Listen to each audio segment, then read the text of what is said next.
Bharatiya Parampara, that is Indian knowledge systems, is a comprehensive framework based on fundamental realities and truth of life that takes care of all kinds of situations of life where how we must lead a meaningful life. That framework has been drawn with great care over many millennia, and it is very detailed. And a central feature of this is the goals offered to an individual in Bharatiya Parampara, and that is the Purushartha, Dharma, Artha, Kama, and Moksha. Now, this is common knowledge, but what is not common knowledge is that there is an intricate relationship between these that results in a complex framework that can be applied to all walks of life. This is the axiomatic framework of Bharatiya Parampara. The reason why I'm calling it axiomatic is because much of this is derived by the rishis through intense tapasya at a higher, at a certain consciousness level. It is easy to imagine why Artha and Kama can clash, but it is difficult to imagine why without the pursuit of moksha, dharma is unsustainable. That requires a rishi level perspective.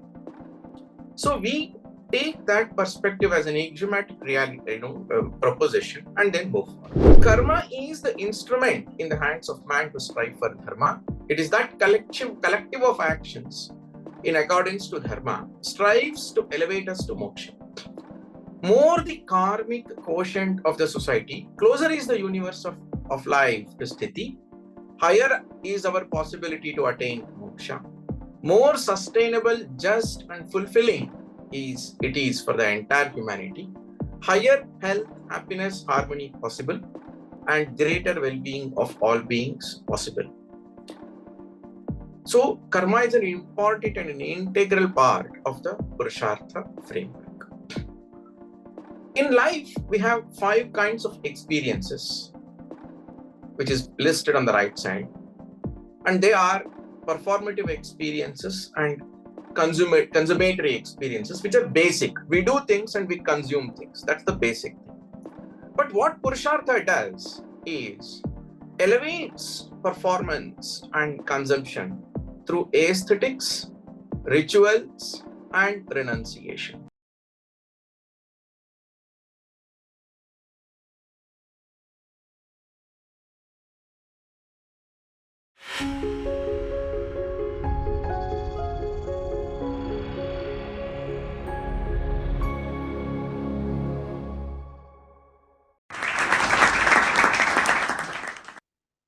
Namaste. As we conclude the celebrations of Siaram Navami, Indic Talks organized by the Center for Indic Studies brings to you a session on the purpose of life, the Purushartha way. What is the purpose of life? Is there a meaning to all for this life? How does one set and pursue goals in life that are meaningful, productive, socially responsible, and sustainable? How does one pursue one's own desires, ambitions in a way that contribute to others and the society? How does one develop a personal vision that is in harmony with the society and builds a sustainable civilization for eternity?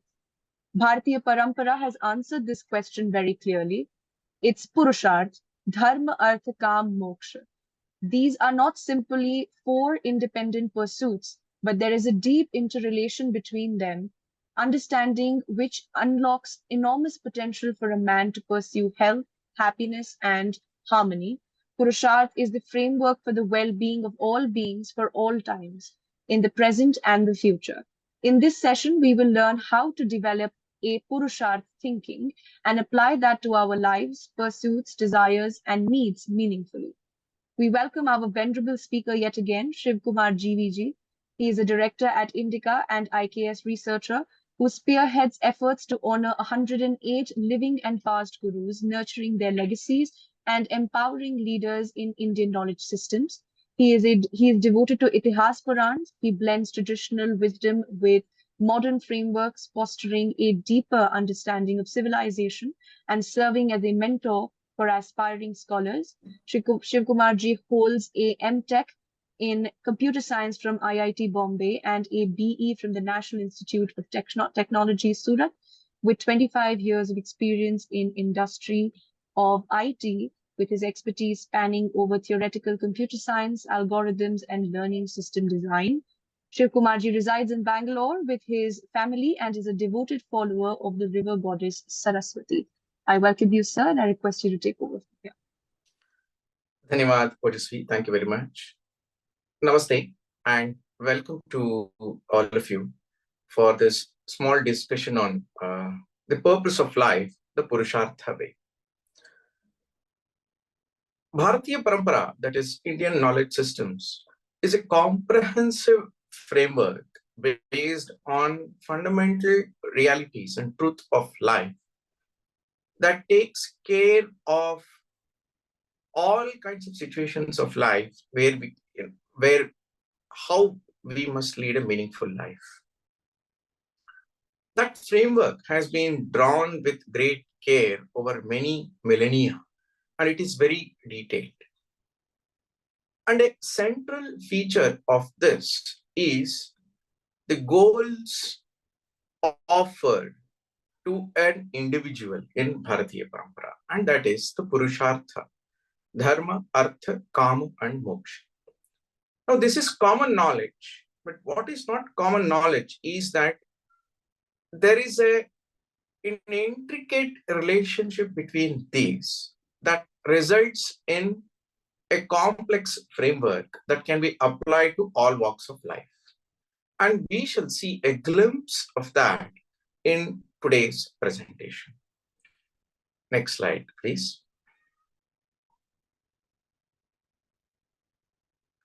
Let's do a deep dive into what is the vision of the Purusharthas. As we said, Dharma, Artha, Kama, Moksha. I have organized it slightly differently, which is Artha, Kama, Dharma, and Moksha. Artha is health, wealth, security, a purpose of life, everything.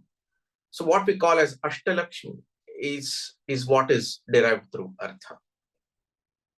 Kama is all our desires and fascinations, which can be fulfilled only if Artha is in good shape.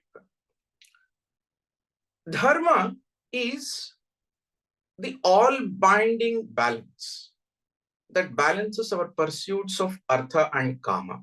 Why is there a balance needed? We will come to that.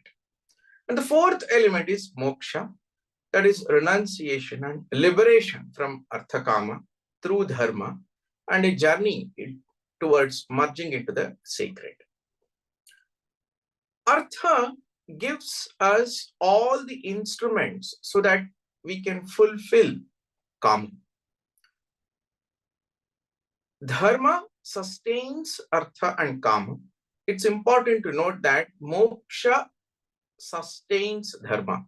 If there is no pursuit of Moksha, then Dharma pursuit also at some point in time becomes impossible.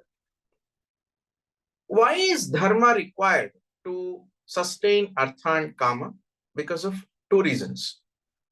Pursuit of Artha of two individuals can clash with each other. Pursuit of Kama of two individuals can clash with each other because the resources are limited. Even if the resources are not limited, you will still have paths clashing. Not just two individuals, two families, Artha and Kama can clash. Two kulas, Artha and Kama can clash. Two jatis, Kula and Artha and Kama can clash. Two regions, Kula, Artha and Kama can clash. Two states, two nations, there is an infinite, clash possibility. Hence, a framework of Dharma is required to balance this minimally. At the same time, Dharma is also required to protect all paths of sacred journey towards moksha. Thus, Dharma has two different functions: to sustain Artha and Kama and to make the paths of moksha available to everybody. This is the axiomatic framework of Bharatiya Parampara. The reason why I'm calling it axiomatic is because much of this is derived by the rishis through intense tapasya at a higher, uh, at a certain consciousness level. It is easy to imagine why artha and kama can clash, but it is difficult to imagine why without the pursuit of moksha, dharma is unsustainable. That requires a rishi level perspective. So we take that perspective as an axiomatic reality, proposition, and then move forward. This concern of the Purusharthas fundamentally are the following. It can be summarized.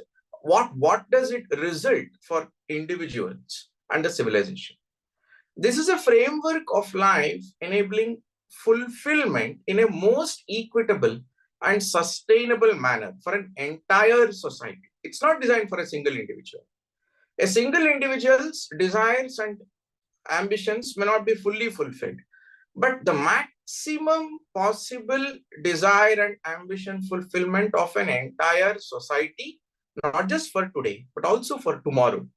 That is how it's a maxima possibility for the society, maxima possibility for an individual without clash, without we eating into future generations. That is the perspective of Purusha. That is the concern of Purusha. Basically, it is to take care of the present, but without losing the sight of the future. Purushartha strives for a beautiful today, but a sustainable tomorrow. Not more beautiful that will make tomorrow unsustainable. In this, the Grihastha has an important role. The Grihastha sustains today's sannyasa, that is, today's dharma protects, today's Grihastha through dharma protects the moksha path and protects sannyasa. And the sannyasa is what sustains future Grihastha. So there is a cyclic dependency. Basically, the concern of dharma and moksha is to create sustainable artha and kama for all times. And through this, we derive our meaning, purpose, harmony, and happiness. We derive meaning and purpose because the framework offers that. And because the framework is anchored on sustainability, there is harmony. Because there is harmony, there is happiness. Thus, this is a framework for the well-being of all beings. I have spent a significantly higher amount of time on the first slide because it's the axiomatic slide over which everything else is discussed. Next slide, please. Thank you. So what is moksha in this framework? It is the state of the liberated mind. Not just that. It is the ability to perform all dharmic actions, but unaffected by result implications. So moksha is at two levels. A Jivan Mukta in this own Janma and somebody who attains moksha post Janma. So in this Janma, if you are performing all actions, but with not being affected by its results, then you are a Jivan Mukta, and few attain that status. So in the state of moksha, you are equidistant from everything in the world, good or bad. Everything is important, but nothing is more important. Nothing belongs to you. You are doing anything without an after effect on the self. You observe everything from a distance without being involved in it. This state is attainable while you are alive, but very few can achieve this. But the attainability is not under question. Although the sacred journey towards moksha is equally available to everybody who is at any point in time. Just that there are only a few who will reach the destination in one janma. It takes multiple janmas. So this is a theoretical framework, but the most important aspect of this is that in principle, it is an attainable state and it's a real state. It's not an idea. And this is extremely important because everything in Bharatiya Parampara is axiomated on the attainability and reality of moksha. It limits the material civilization so that material civilization does not drift into areas from where moksha is not possible. That is the objective of moksha.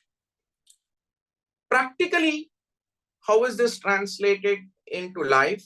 That is through traditions, practices that are very specific to each path of life. Different communities and individuals are in different paths towards moksha. Each path has its own set of techniques and practices, and it is important that one undertakes a journey in a certain path. And this path, it's important to know that it is equally open whether somebody is a Brahmana or a football player or an auto driver or a mendicant or an actor. So the path toward moksha is equally available to everybody. Those who are in the yogic, higher order yogic abilities achieve this, in one janma. Others will take a long time. So this is this firm faith in the achievability of moksha. It's extremely important for Bharatiya Parampara. Not just that this path is beautiful. It is studded with beautiful experiences. It's not a path of pain as is made out to be. And entire society is directed towards moksha in one way or the other. That is the achievement of Bharatiya Parampara so far. And this is what makes dharma, artha, kama sustainable and real. Thus, moksha guides dharma, dharma guides artha and kama. And that results in a sustainable life for all. That results in meaningfulness, purposefulness, happiness, and harmony.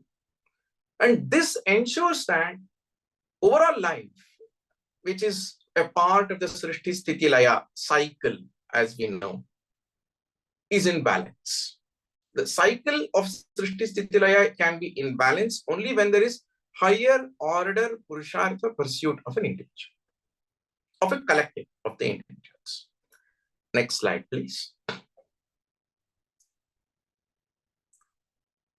So we will visualize this in a small diagrammatic way. On the right side, you can see several nodes in a graph. You can see at the bottom, dharma at the center, moksha above it, artha and kama beneath. So as you can see, artha is sustained by dharma. Kama is also sustained by dharma, but dharma is sustained by moksha. But dharmartha kama moksha for the individual, whatever is defined for an individual's dynamic is Purushartha. The universe's dynamic is Srishti Sthiti Laya. The purpose of Purushartha is to align the larger society with the dynamic of Srishti Sthiti Laya, which is represented by another concept in Vedas called Rita, which is there on the right side. So thus, Srishti Sthiti Laya and Rita for the universe becomes Dharmartha Kama Moksha for the individual. Karma, which is there on the left side, is that which helps us strive for Dharma so that we are all in the path of Rita and we are part of the Srishti Sthiti Laya cycle. Thus, Purushartha for the individual is an equivalent of Srishti Sthiti Laya and Rita of the universe, and our striving for it is through the karma, and that's why karma is extremely important for us.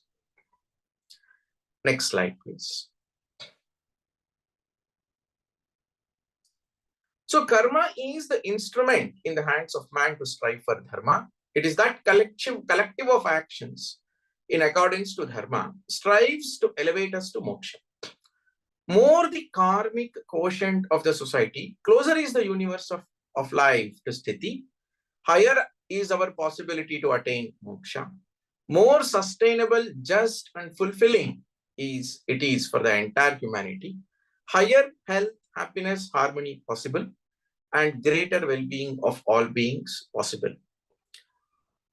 So karma is an important and an integral part of the Purushartha framework. In life, we have 5 kinds of experiences, which is listed on the right side. And they are performative experiences and consummatory experiences, which are basic. We do things and we consume things. That's the basic thing. But what Purushartha does is elevates performance and consumption through aesthetics, rituals, and renunciation at 3 different levels. Aesthetics temper performance and consumption at some level. Ritual at a much higher level. Complete renunciation at the highest level. Complete renunciation is when you are closer to the moksha. So the Purushartha, the karma, is that which through aesthetics, rituals, and renunciation at 3 different levels tempers and purifies our performances, purifies our consumption, so that we are ready for moksha. This is the framework of Purushartha. And in this framework, harmony is a natural consequence because aesthetics, rituals, and renunciation elevates and tempers performances and consumption so that they are sustainable. Thus, our artha and kama become sustainable. This is the framework of Purushartha. Next slide, please. So in this diagram helps us imagine life, how life moves forward. So when we act, AK represents artha and kama. When we do an artha action or a kama action, life moves from one state to another state. The game here is always to be in the balanced node, which is closer to dharma, closer to moksha. But it always does not happen. We will keep slipping to a semi-balanced node. But we'll strive to find the nearest balanced node. There are multiple balanced nodes. That is important over here. Purushartha is a multi-destination framework. It's not a single destination framework. You may fall very badly. That doesn't mean that you don't have redemption opportunities. You can get up and there may be a nearby good, Purushartha node to which you can reach. And you're always having that option to do the right artha, right kama, through the right karma, strive for dharma, and strive to reach the nearest balanced node. It's important that life is not a straight line where once you fall off, you're left completely behind. There is always another nearby Purushartha balanced node to which you can strive for. At the same time, there is always a destruction node that is nearby, and you can also enter into that. So, but life is largely led in the semi-balanced nodes, but the compass is always a balanced node. This is the imagination of the Purushartha journey. Next slide, please. So the architecture of Purushartha life is like this. In this framework, what we do is everything around us, we make it part of the Purushartha journey. That means everything around must be part of our artha fulfillment in some ways, of our kama fulfillment in some ways. Everything must be used in accordance to dharma. So that is the responsibility. You can use anything, but it has to be according to dharma. And anything you use must have some sacred dimension. This is a condition put by the Purushartha journey. So that is the first 4, brown colored cells. And there is a complex way in which this is realized. And this in itself is a completely independent presentation. This slide itself can be elaborated into a complete presentation. But the critical thing is that anything that you are using for artha and kama must be used in a dharmic way, must also have a sacred dimension. We reject any material that doesn't have a sacred dimension. So that is why in Bharatiya Parampara, everything becomes sacred. A stone also becomes sacred. A place where you sit becomes sacred. A mountain is sacred. And it's not an idea. It is an experienced reality. In the Vedas, for water, there are 100 names.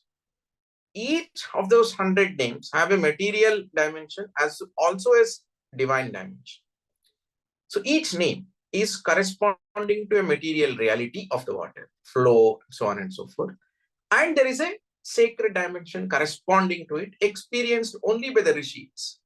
Only they can see that, but they can offer it to us and make us pursue that divine. This is what results in sustainability. And this, the right side, all the cells, they are detailed framework detail of how this is achieved. And that itself can be explained in 1 hour. But for now, we will settle to the fact that the framework expects every material used having a dharmic and a sacred quotient.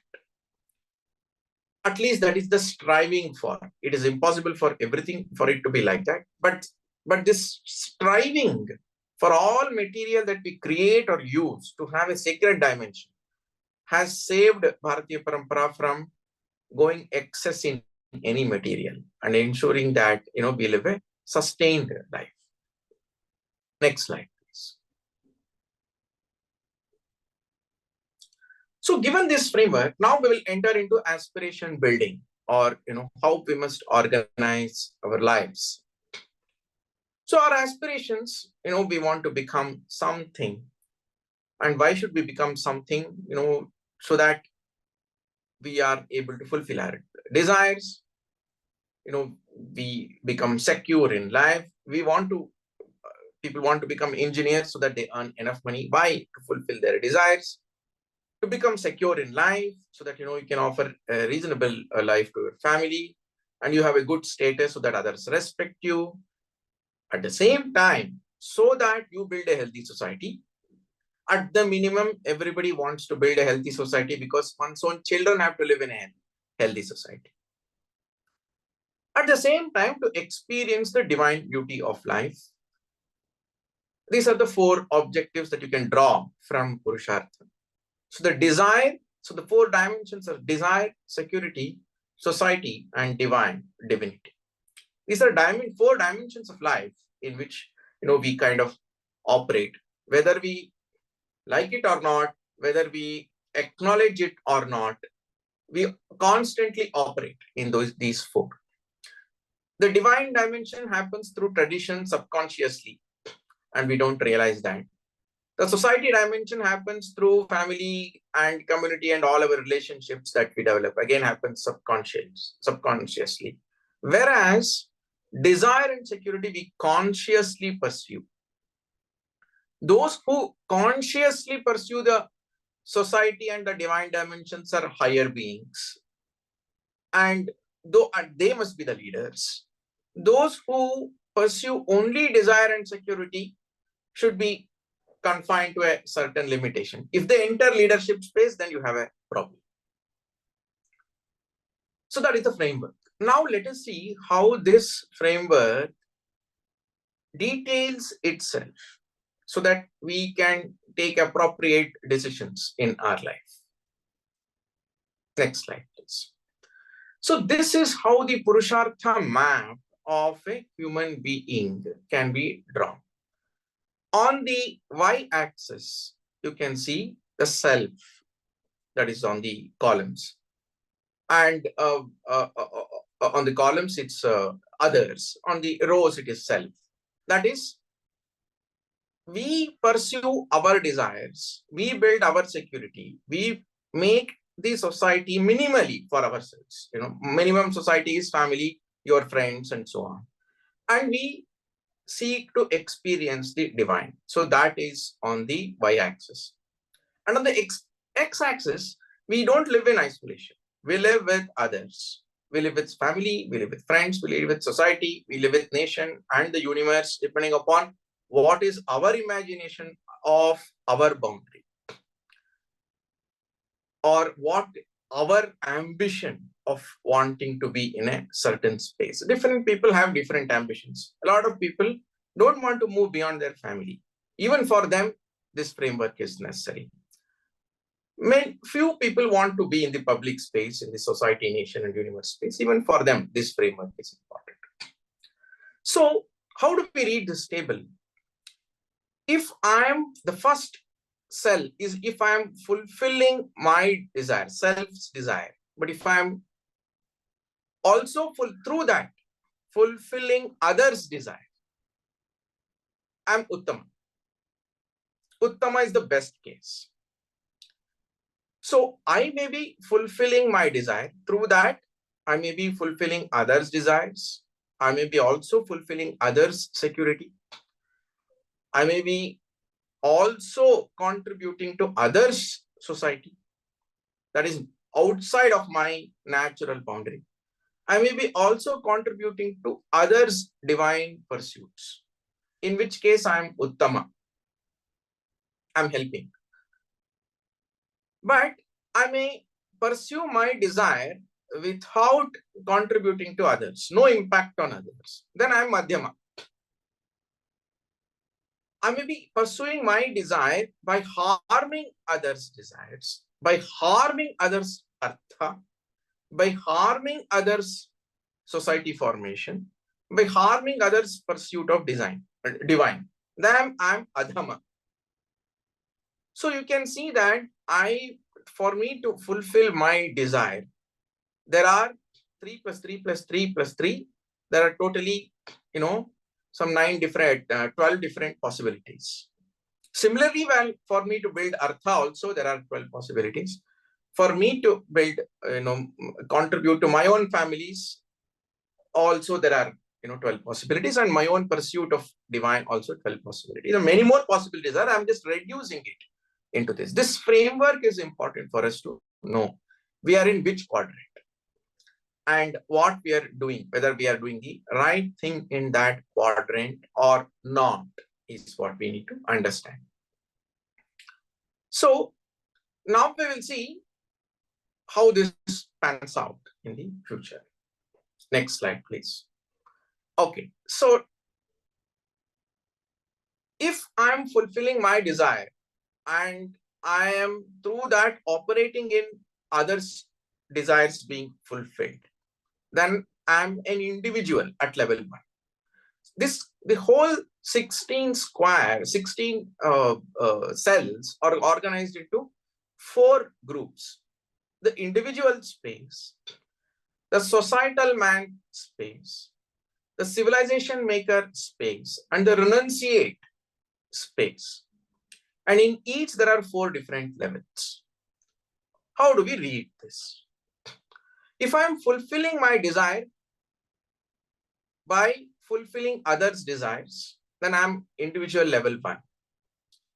If I'm fulfilling my desire but building others' artha, so it's higher order contribution, then that is individual level 2. If I'm building my security artha, through that I'm contributing to others' desires, then individual level 3. Similarly, individual level 4. Why is this called individual? Because I myself have not developed a societal dimension to my thinking. I am also not contributing to larger social stuff. I'm largely doing it at an individual level, both to myself and to others through my relationships. That is the individual space. That is individual level 1, level 2, level 3, and level 4. I'm only bothered about my desire, my security, artha kama, others' desires, others' security. This moves into the societal dimension when through my desires, I'm contributing. That is, I'm an engineer. I'm earning a lot of money. But through that, I am contributing to a larger school making, or I'm contributing to some environmental initiatives, to state formation. So this community formation. So that's a much bigger thing. So then I am societal man 1. If I am contributing to divine pursuits, which is, I'm offering something to the Gurukulas, or I'm offering to yatras, then I'm societal man 2. I'm still as an individual contributing to that. Similarly, societal man 3 and 4, while I am, I'm building a big house, but I'm also making sure that through that, the right people with not so great opportunities, I'm giving them an opportunity to build the architecture or something like that, right? So if you are building a large school, and if through that you are giving opportunity to people who have not had opportunities to do things, then that's a higher level contribution.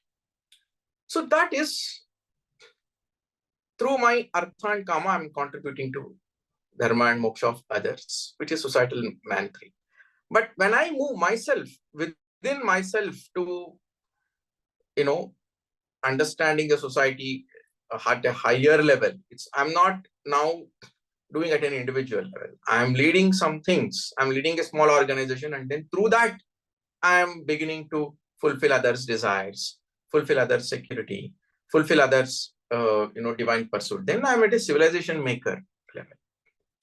When I am, the last quadrant is when, my own sacred journey has reached a state where there is when your sacred journey is at a higher level, that is the experiencing of the divine, then your clarity with which you will act in fulfilling others' desires, others' karma is at a higher level. When you are fulfilling your own karma and artha, your ability to distinguish whose artha and karma is correct, whose artha and karma is not correct, will not be high. So you will err a lot.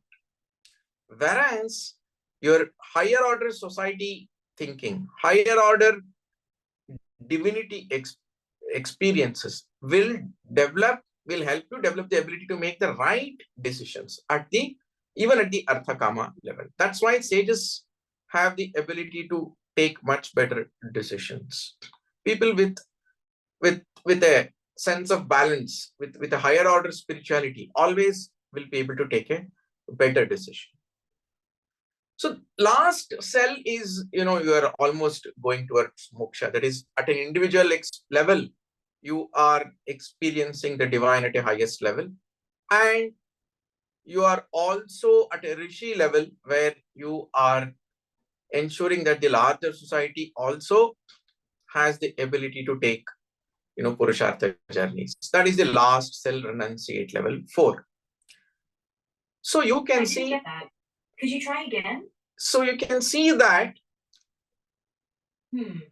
Is there something else I can help with?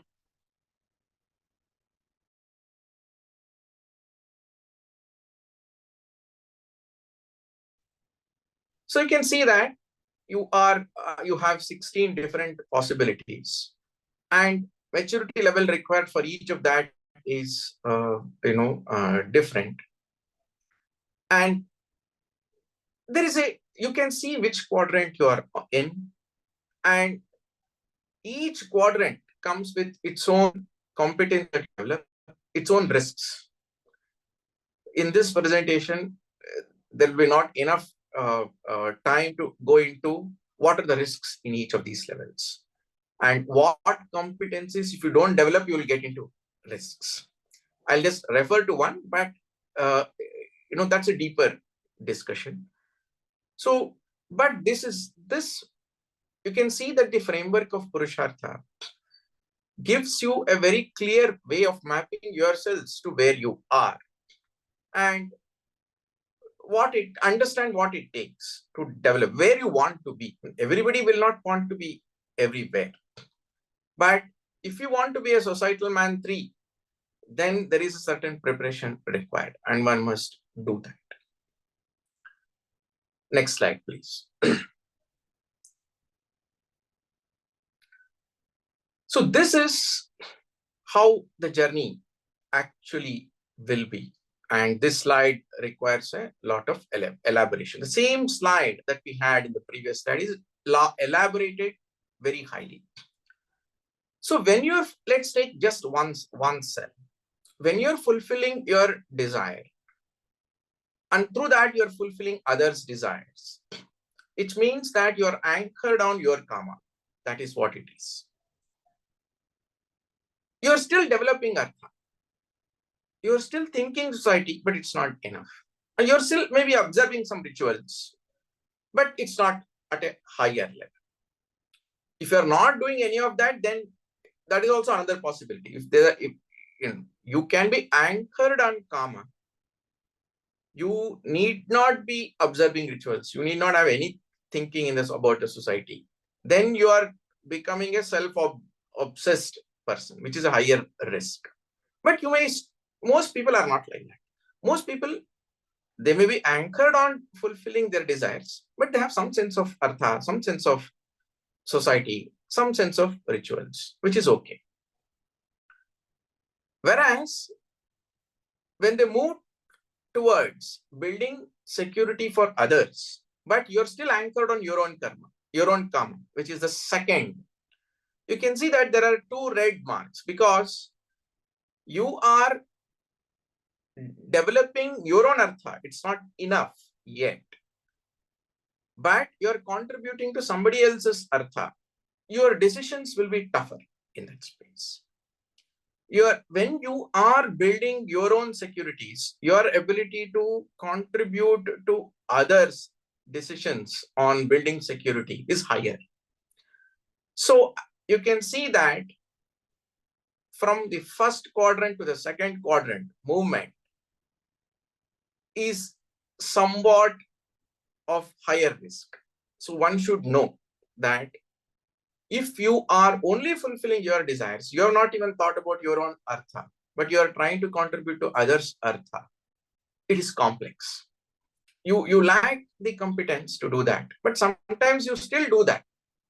But we can give examples of how people falter when they try to punch above their weight in this process. But the other side is easy. You are building your artha, but you are contributing to somebody else's desires. You have crossed that line of karma. So you will be able to do that, much, much more easily. That's why the arrow is up anchored on karma in the third quadrant. Up because you already have a higher order competency to be able to do that. So like that, you can see that there are 16 quadrants over here. In these 16 quadrants, the right hand upper side quadrants are all slightly risky quadrants. There is a lot of, low arrows. The left hand lower quadrants are all upper arrows. That means your competency, Purushartha competency to do that is higher. And the diagonal is the balanced one, where you have the right competency to right Purushartha clarity to be able to operate in that. Thus, Purushartha helps you to understand which quadrant you want to be in and see whether you are having the right maturity level, spiritual level to be able to contribute to that. The missing element in modern humanities is this competency mapping based on Purushartha to see whether you are ready or not. Because the modern life is more about skill. It is not about the human readiness to be able to do something psychologically. Purushartha framework helps you understand whether you are, as a human being, as a spiritual being, you are as a psychological being, you are ready to operate in a specific quadrant or not. So if you are in the right hand side above the diagonal quadrants, there will be some stress in your life. Whereas if you are operating in the lower quadrants, your stress will be lesser. That is, you will contribute to others' artha and kama only when you are operating at the dharma level. Then, you have achieved a certain equanimity in your own mental state to be able to do that. So this maturity is extremely important. This mapping is extremely important. This thought process is extremely important. When you have that thought process, then you will know that in fact, if you are fulfilling only your desires, that's what you are anchored on. But you are also in the process contributing to making the society. That's borderline wokeism. That's what is happening today. That is the third quadrant in the first row. That is where the risk towards slipping to wokeism is extremely high, because you are driven to contributing to the society, driven by your desires and your karma, not driven by your own dharmic sense.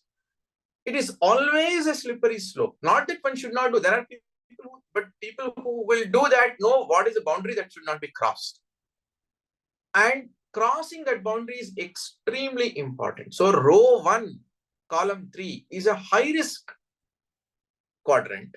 And anybody operating in that quadrant, should be having a much greater guidance so that one doesn't, cross and become a revolutionary and so on and so forth. Most revolutionaries are revolutionaries not because they want to contribute to the society, but that's in their own ambition has pushed them in that direction. Humility will push them in the column, go further down the column. Karma will push them further in the row. That is how it is. So karma is okay, but moving on the right side means proportionately one should move in the column down also. That is the journey that one must map. And this framework itself will help people to self-correct themselves. The absence of the journey map, is how people lose their ways. The absence of the journey map is how the society and the families and parents will not be able to guide their children. The absence of the framework is how institutions will not be able to draw suitable journeys for their own, people who are part of their societies. So this is the Purushartha framework in summary. This can be further elaborated. Each cell, like I said, every quadrant over here has multiple possibilities. Not that everybody in the row 1, column 3, that is fulfilling desire, making other society, everybody will not become woke. The ones who will become wokes are probably those who are over-anchored only on the desire and not even touching the, divinity. When you want to deny divinity, when you want to go away from divinity, that's when you start saying you have that risk. Next slide, please. Such a framework is possible to imagine. So every cell, what we saw, individual level 1, itself can be organized as I'm anchored on desire, but I'm only anchored on desire. I'm not even thinking artha and blah, blah, blah. But I may be thinking a little bit of artha. So there are 4 different possibilities. The level 1 in the individual level 1 is who will slip into a revolutionary kind of situation. That is not just anchored on karma, not even thinking about other dimensions of life. That is how we get into complexity. So it is possible to understand each cell, each of those quadrants in a lot of fine-grained detail, which can be part of totally a different presentation. That's a deep dive into the Purushartha. But it is possible. So that means that every quadrant, so each of the 16 quadrants can have 16 different possibilities, 4 different possibilities. Totally, you can have absolutely 64 different, possibilities in this. And that largely summarize, different roles that we are performing in life. and different complexities that we are going to lead as human beings. Next slide, please. So this, when we expand that, it becomes like this. So when each cell is further elaborated into various possibilities, then we get this 16 into 4, 64 possibilities. And it will be interesting to apply this to various situations and develop examples, which will be part of another presentation at some other point in time. We can get into taking this larger 64 possibilities and map typical public personas, not personalities, but personas into each of this. And in each domain, we can carve different people into this. A social activist map of these 64 possibilities is one. Similarly, you can have a leader, civilization and leader possibilities in these 64 spaces. So it will be interesting to apply this to every domain and develop different personas from this. Next slide, please. So with this, we come to the end of this presentation on the Purushartha framework. A lot of people have contributed to this in different ways, through the opportunity, through inspiration, through discussions, through collaborations and so on, directly and indirectly. It's my duty to offer my pranams to all of them. So this research has taken years of fine-tuning and discussions to arrive at this stage. Dhanyavad. Thank you very much, sir, for that insightful talk. Now we will be entering into the question and answer sessions. Go ahead, Vinayji. Yeah. Namaste, Vinay. Namaste. How are you? Namaste. I'm good. How are you? Good. So this is very interesting. And I started imagining an app coming out of this. And an Indian version of Ikigai. We had to come up with a name, a single name, 5-letter, catch on. And I was thinking, how does this map to the 4 types of people mentioned in the Bhagavad Gita, for example? I have mentioned that here. The Artha, Jignasu, Artharthi, and Jnani.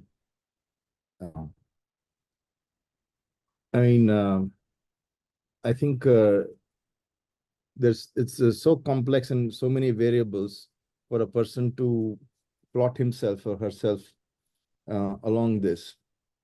So we'll have to simplify it a little bit, and also I think the dharma part and the moksha part are more meaty, and I think the artha and kama part most people can grab at it. Yeah, I guess I understand what you're saying. I think when I said in the 16 quadrant, yeah, the Jignasu and and all the Bhagavad Gita personalities will not be easily evident. But in the 64 quadrant, when each quadrant is having 4 different possibilities, then this will come out very clearly. So it is in the civilizational dharma layer that a lot of elements that Bhagavad Gita refers to comes. And people who are pursuing the extent to which they are pursuing the divine is how personas will emerge from Bhagavad Gita. So it is possible. I can imagine that it will be one good exercise to take personas from every different shastra and then map it separately into this. That's an exercise in itself we can do. Basically giving a Purushartha map of every persona that is there in our Shastra. It is possible to do that. Second thing that you mentioned is how do we reduce the complexity? I think each quadrant of the first 16, that is where we should anchor. And then each quadrant should be separately elaborated into four different possibilities. Then the complexity will be reduced. It's like having an ikigai of 16 chapters. And in each chapters, you are talking about 4 different personas. Then the complexity is completely reduced, because the moment you are anchoring on a particular quadrant, everybody does not want to be anchored on all quadrants and know all quadrants. So at one point in time, you are just knowing one quadrant, and that's it. So that is one way in which, complexity can be reduced. See, so one thing is, I think if you think in terms of, like, we talk about emotional quotient, intelligence quotient and all that.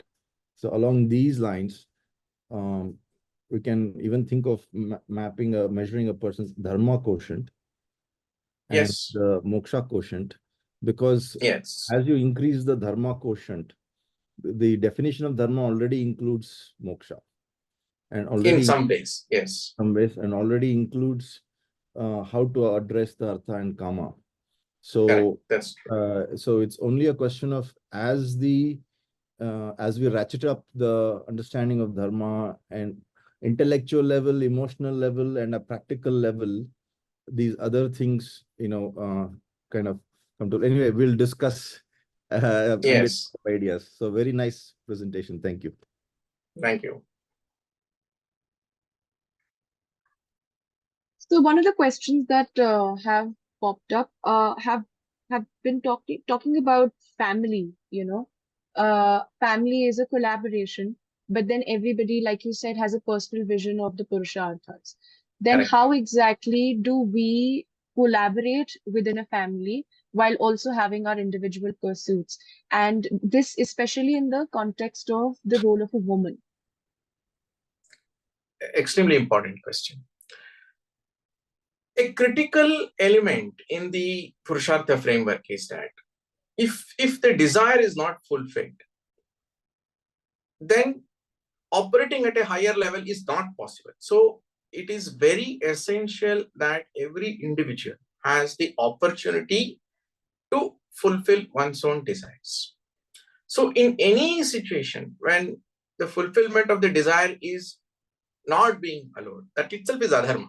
It's a starting point. So here the question is, not just for the woman, but for the man and everybody else in the family, is to use your desires to contribute to others' desires. That is the framework that is the most important thing that we need to develop. That first quadrant is the most important quadrant of all 64 cells. If we understand that, then we'll keep moving in the right. First and foremost thing is to understand, is my desire contributing to others? If yes, who? If no, who? One. Second question, is my pursuit of a desire harming somebody's?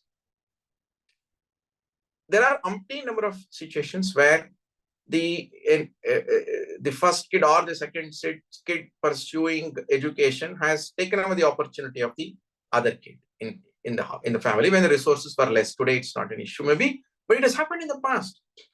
That is fundamentally adharma by default, but it can get compensated because of this pursuing of my desire. Am I in future compensating it?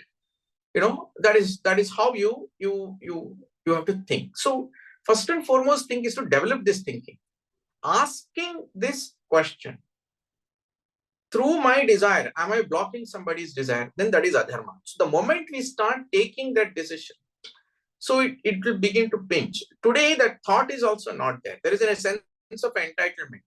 I am X, hence I will get this. I don't care if others also don't get it.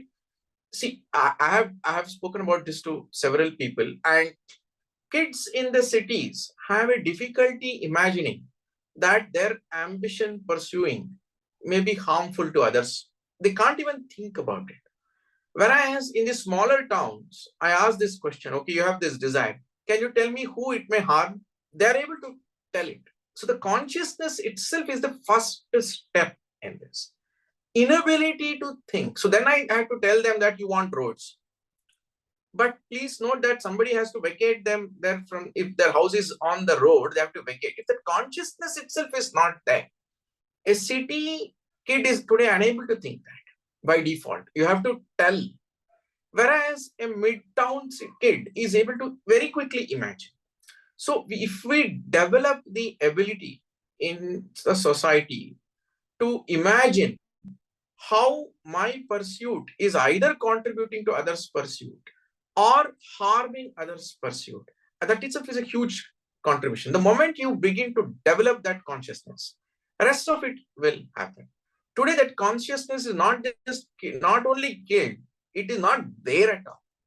When you don't even have the consciousness that pursuit X may harm ABCDEFGH, then that is where the real problem is, because we are not bringing up the society in a manner where they recognize that my pursuit is harming it. Insensitivity or absence of that sensitivity, it is so much normalized that you don't even think a pain is a pain. So that is where the issue is. If we begin to open up that, a lot of people will become responsible. So we had a discussion over this previously about how is the Purushartha system similar or dissimilar with the Maslow's hierarchy of needs. Yes. So yes. where does it fit in? It's a very there's a linear relationship over there in Maslow. That is, you fulfill one, then you go to the other. That's not how it is. You saw in that matrix over here. There is an intricate relationship. 1. 2, you are not just in your own individual. You, through your desires, through your karma, you are contributing constantly to the others. The other dimension is totally absent. So Maslow is a highly individualized framework. Whereas, in the recent years, some extensions have happened. But the divine pursuit is totally absent. See, we are deriving this from a fundamental framework where axiom is moksha. The pursuit of life is moksha. Artha and kama are arranged in that, towards that. As opposed to you fulfilling X first, then moving to Y, and then moving to Z, and then moving to Z dash, is a linear framework. So that will not lead to sustainability. Neither will it lead to harmony. So that is where the essential difference between the two are. 1, this is from me to world, individual to the universe. 2, moksha is the fundamental pursuit, and there is an intricate relationship.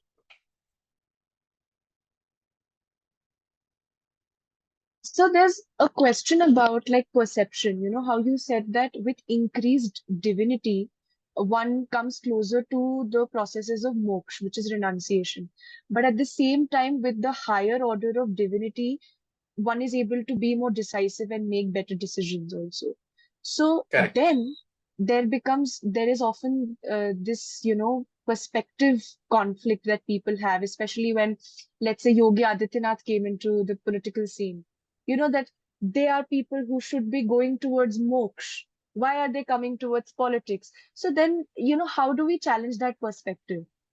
So that is important. So, if you see my quadrant, you can see that by pursuing my own divinity, the last row, the last row, third column is exactly that. That is a fantastic question. Can you please put that slide, please? Yes, sir.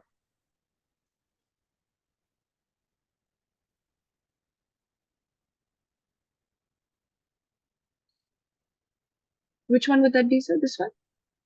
No, yeah, this one. So this one is okay, but previous one. Previous one. Okay.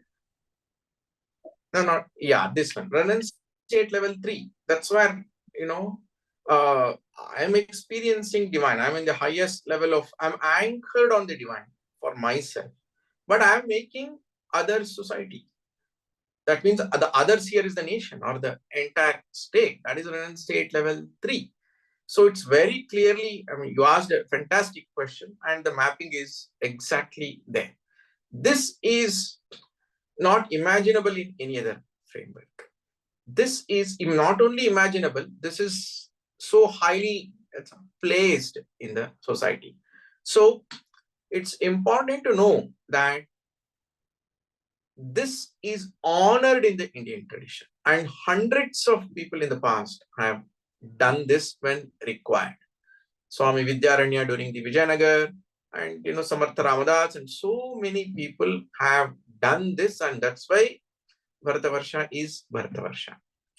So there is absolutely nothing wrong. It's the absence of appreciation of Purushartha framework that makes people say such things. Because in another universe, the secular and the material are cut and separate.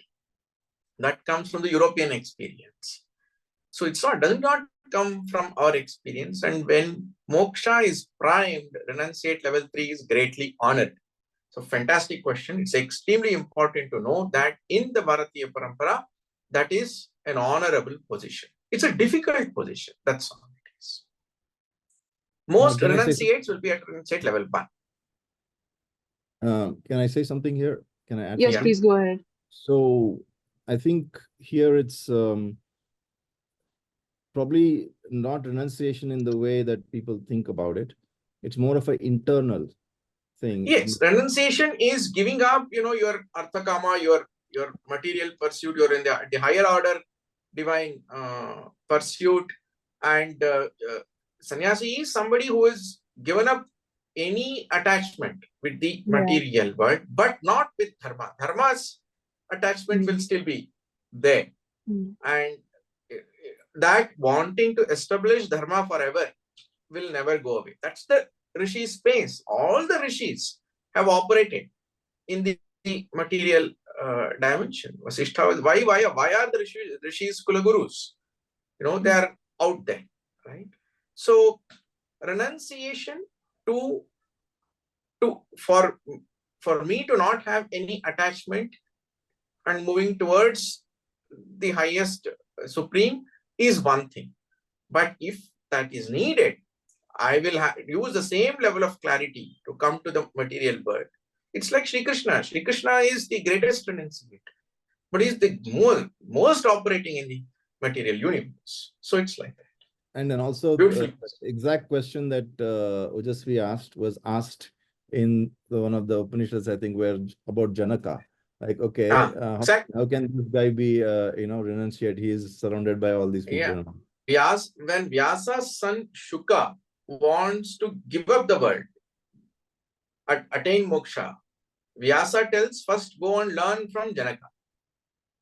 Learn moksha dharma from Janaka, who is a king. So, in our parampara, kings being at the highest level of pursuit of the divine, but being kings is a very normal thing.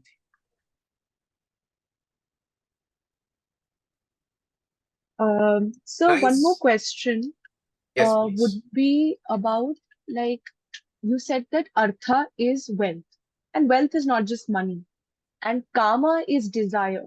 So then the desire for money, for the simple desire of money, which quadrant does that come into? Very good question. So artha is not just money, but it's wealth, security,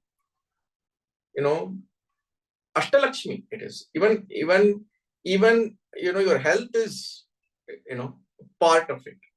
Yeah. So artha is that which is securing your ability to do many things.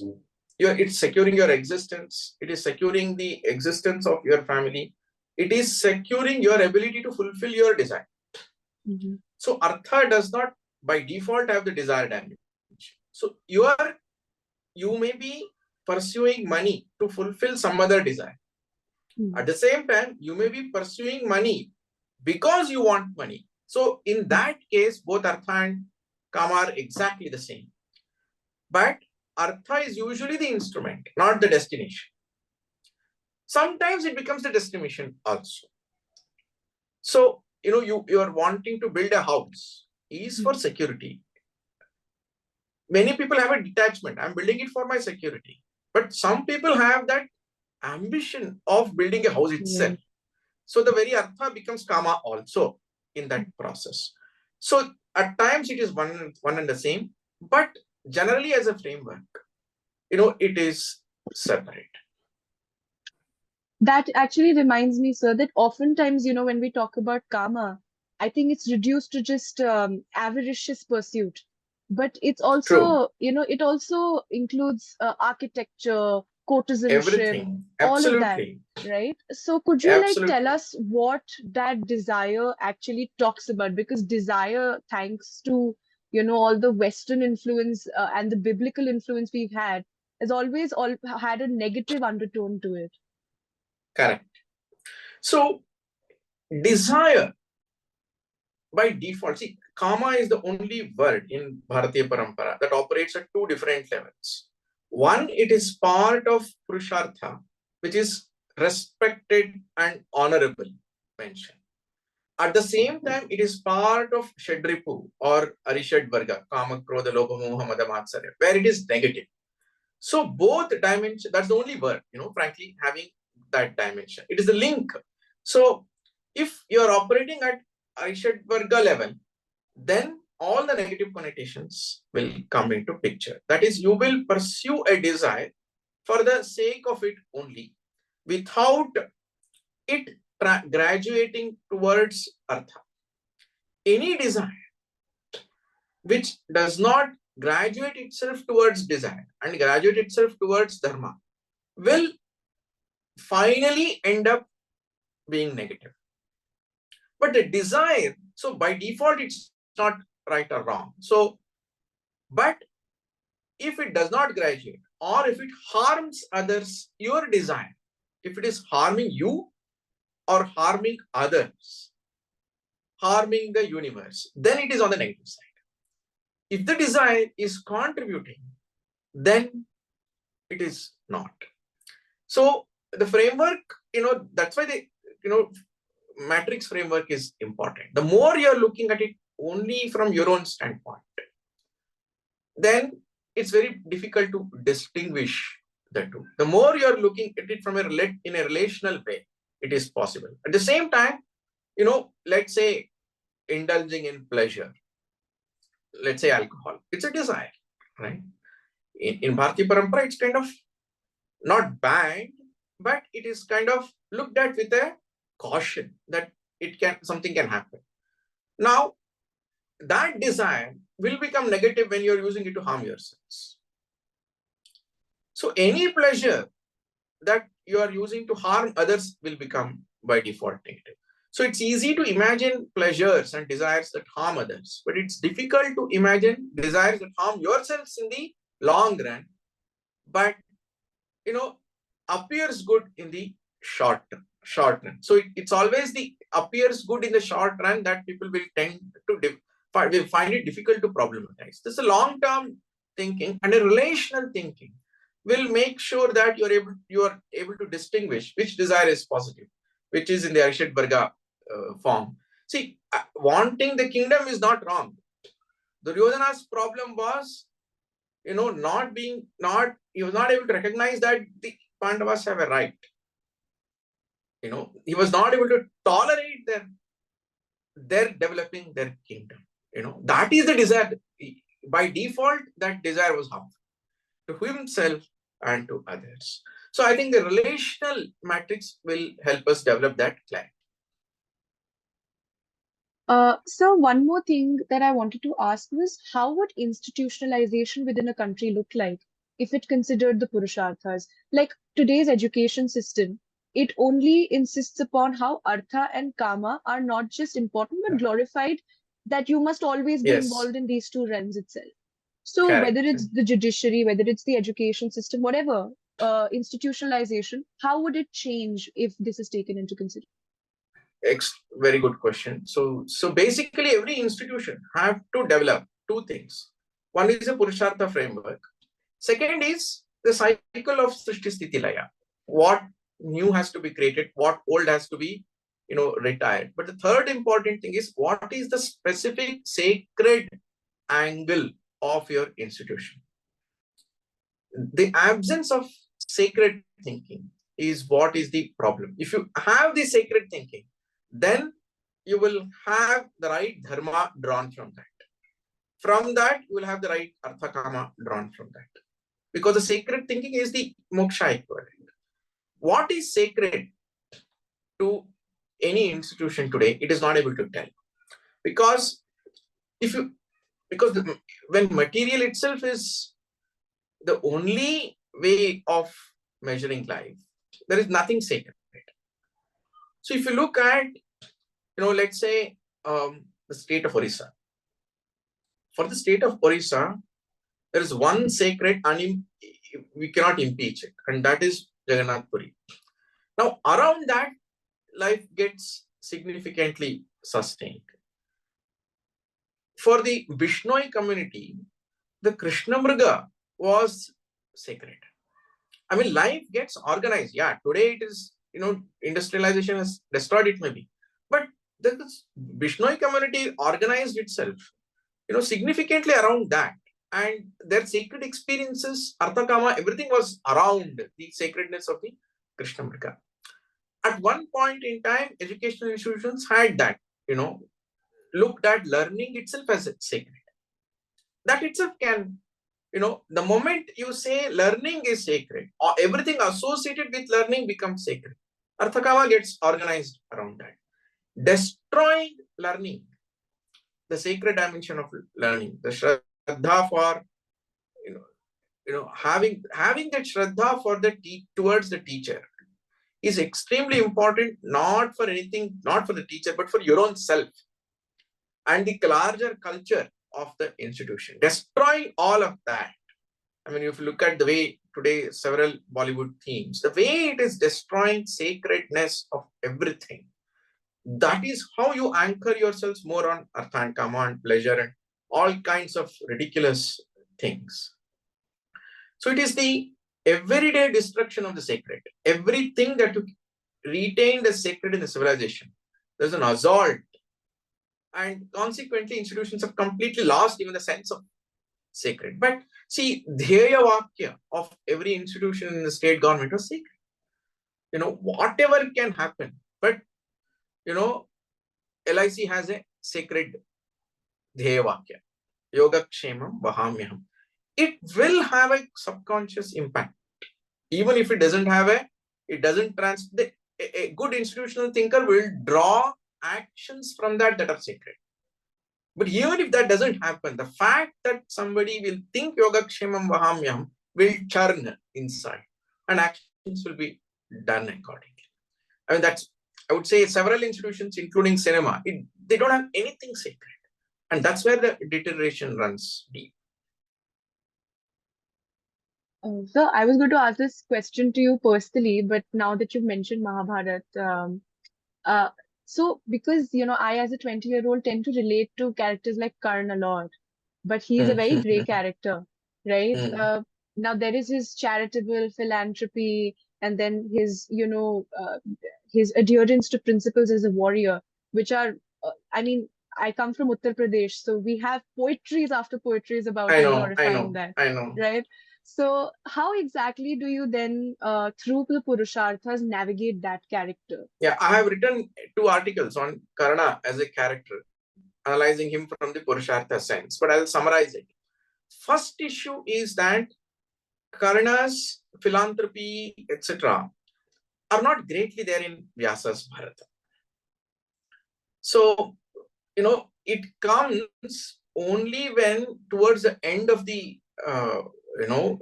whole thing, when the war has to begin, he takes a vow that I will do this dance so that I gain victory and all that stuff. So for large part of Mahabharata, there is nothing like Danveer. Danveer doesn't, word itself does not come. So that is one thing. So several things have gotten extrapolated later, not just in 20th century, even earlier also. There is, Karnabharam, there is a play where Karna is celebrated, and all that stuff, so that's okay. But fundamentally, all Karna's actions are driven by, in Bharata, are driven by 2 things. Competition with Arjuna. So it is on the Kama. there is no artha dimension. There is no dharma dimension. There is no experiencing the divine dimension in any of the great qualities of Karna. So, firstly, he is anchored on a kama, on that. Second, he is anchored on ensuring Duryodhana indulges in war with the Pandavas. So it's a kingdom and individual desire. So Karna's Purushartha problem is it is heavily anchored on kama and nothing really even the so-called Danavira, which is artha, is for his kama and not for any good of anybody else. And in any case, what he does to Draupadi and what he does to, he is the one who asks, Draupadi to be disrobed. Again, all of that is also driven by the desire to humiliate Arjuna and to force Duryodhana to, go on a war. So precipitation. So his life was driven by Spardha with Arjuna and seeking an equality with Arjuna. And that is the reason why, it is not of a higher order. I think this is a great, lecture session that we can have on different characters of Mahabharata and their worldview through Purusharthas. Thank you, sir, for all the viewers that have joined us late. Like I said, sir is a BTech from IIT Bombay and a BE from NIT, and no wonder that was a very well-engineered presentation because of it. I think I'm yet to see a more organized understanding of the Purusharthas like you presented today. Krishna being the biggest renunciator, yet operating in the material, is my most favorite takeaway from the lecture today. I wish to have more such talks with you, sir. Thank you and namaste. Thank you, Vash. Namaste. Thanks for a beautiful session and thanks for very meaningful and insightful questions that helped me bring out various facets of Purushartha. Thank you very much. Thank you very much, sir. Namaste.